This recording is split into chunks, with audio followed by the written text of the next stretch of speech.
সুপ্রিয় দর্শক আসসালামু আলাইকুম, কেমন আছেন সবাই? আশা করি আল্লাহর রহমতে ভালোই আছেন। চলে এলাম আজকে একটা নতুন রেসিপি নিয়ে। চলুন তাহলে দেখি না আজকে রেসিপিটি। আজকে বানিয়ে নেব গাজরের হালুয়া। এটা খুব সহজে ঝটপট তৈরি করে নিতে পারেন। এর জন্য প্রথমে আমি এখানে 1 কিলো গাজর নিয়েছি। এরকম লম্বা লম্বা যে গাজর, সেগুলো আমি গাজর নিয়েছি। এর আগে আমি ছোট যেগুলো দেশি গাজর আমাদের পাওয়া যায় বাজারে, সেগুলো দিয়ে করেছি। এই গাজরটা দিয়ে করলে কিন্তু কালার যেটা খুব সুন্দর হয়, স্বাদে কোনো ডিফারেন্স হয় না, কিন্তু দেখতে বেশ ভালো লাগে। এর জন্য আমি এই গাজরটা দিয়ে আজকে হালুয়াটা তৈরি করে নেব। গাজরটাকে একটা পিলারের সাহায্যে এরকমভাবে ছিলে নিলাম। এমন ছিলে নিয়ে উপরের সাইডটা একটু ভেতর দিকটা সাদা থাকে বেশি, তাই আমি এরকমভাবে একটু কেটে দিলাম। আর নিচের দিকে একটু কেটে দেব। এটা বড় বড় আছে, তাই এরকমভাবে আমি একটু অর্ধেক করে নেব।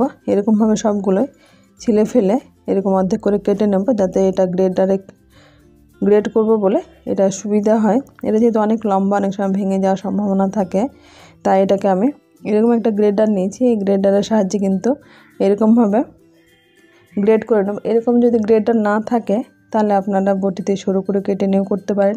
আবার এটা এরকম কেটে নিয়ে সেদ্ধ করে গাজরের হালুয়াটা তৈরি করা যায়। আমি আজকে এরকম গ্রেড করে নিয়ে গাজরের হালুয়াটা তৈরি করে নেব। একটু লম্বা লম্বা করে আমি এটাকে গাজরটাকে কেটে নিচ্ছি, যাতে এটা লম্বা লম্বা দানাগুলো হয়।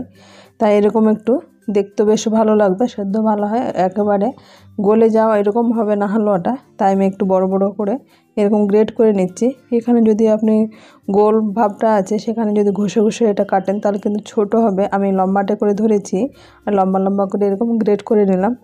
এখন সবগুলো গ্রেড করা হয়ে গেছে। অন্যদিকে ওভেন একটা কড়াই আমি বসিয়ে দিয়েছি। কড়াইটা ভালোভাবে গরম হয়ে গেছে। এখন এখানে দিয়ে দিলাম আমি মাত্র 1 চামচ মতো আমি ঘি দিয়েছি। চাইলে আপনার ঘিয়ের পরিমাণ আরও বাড়িয়ে নিতে পারেন। এখানে 2টো এলাচ, একটা দারচিনি দিয়ে দিলাম। ঘিয়ের মধ্যে ভেজে নেব, তাহলে ফ্লেভারটা খুব সুন্দর আসবে। এখন ঘি দিয়ে আমি গাজরটাকে ভালোভাবে ভেজে নেব। এখানে 1 চামচ ঘি যথেষ্ট। এরকমভাবে ভেজে নিলে কিন্তু ঘিয়ে কালারটা চলে আসে গাজরের। এখানে ভাজাও বেশ ভালো হয়। গাজরটা ভাজতে ভাজতে কিন্তু কালারটা চেঞ্জ হয়ে যাবে তখন এখানে আমি দুধটা ব্যবহার করব। এরকম মোটামুটি আমার এখানে 4 থেকে 5 মিনিট মতো আমি ফুল ফ্লেমে নেড়ে চেড়ে এরকম ভেজে নিলাম। এইদিকে আমি এটা 1 লিটার দুধকে এরকমভাবে ঘন করে নিয়ে মোটামুটি 250 মিলিলিটার মতো আছে, এরকম অবস্থায় আমি এখন দিয়ে দিলাম। এখানে হাঁড়িটা ধুয়ে আমি অল্প পরিমাণের জল দিয়ে এটাকে দিয়ে দেব। এখানে কিন্তু অনেকটা ঘন আছে, চাইলে আপনারা এখানে মাওয়া ব্যবহার করতে পারেন। আমি মাওয়া না ব্যবহার করে বাড়িতে এটা দুধ গরম করে এটা ফুটিয়ে নিয়ে, এটা ফ্যাট ফ্রি না দুধ, এটা গ্রামে যে দুধ পাওয়া যায় সেই দুধটা দিয়ে আমি এটা তৈরি করে নিয়েছি।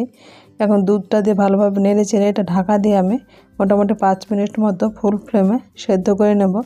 এখানে যে দুধটা আছে তাতে কিন্তু সেদ্ধ হয়ে যাবে। আর এদিকে আমি কিছু গাজর নিয়েছি, কিশমিশ, সেই কিশমিশগুলোকে ছোটো ছোটো এরকম টুকরো করে কেটে নেব। চাইলে আপনারা এটা অর্ধেক পিস করে দিতে পারেন, আবার অনেকে গোটাও পছন্দ করেন, গোটা এরকম দিয়ে দিতে পারেন। আমি ছোটো ছোটো টুকরো করে কেটে দিয়ে দিচ্ছি, কিন্তু বাচ্চারা এটা খেতে চায় না, তাই একটু আমি বড় সাইজ করে কেটে দিচ্ছি, এটা বেছে ওরা খেতে পারবে। এরকম ছোটো ছোটো করে কেটে নিলাম। অন্যদিকে আমি কিশমিশগুলো পরিষ্কার করে ধুয়ে এটা আমি ছেঁকে রেখেছি। এখন সেগুলোকে দিয়ে দেবো। সবগুলো কিশমিশ ধোয়া হয়ে গেছে। গাজর, এখানে কাজু বাদাম কাটা হয়ে গেছে।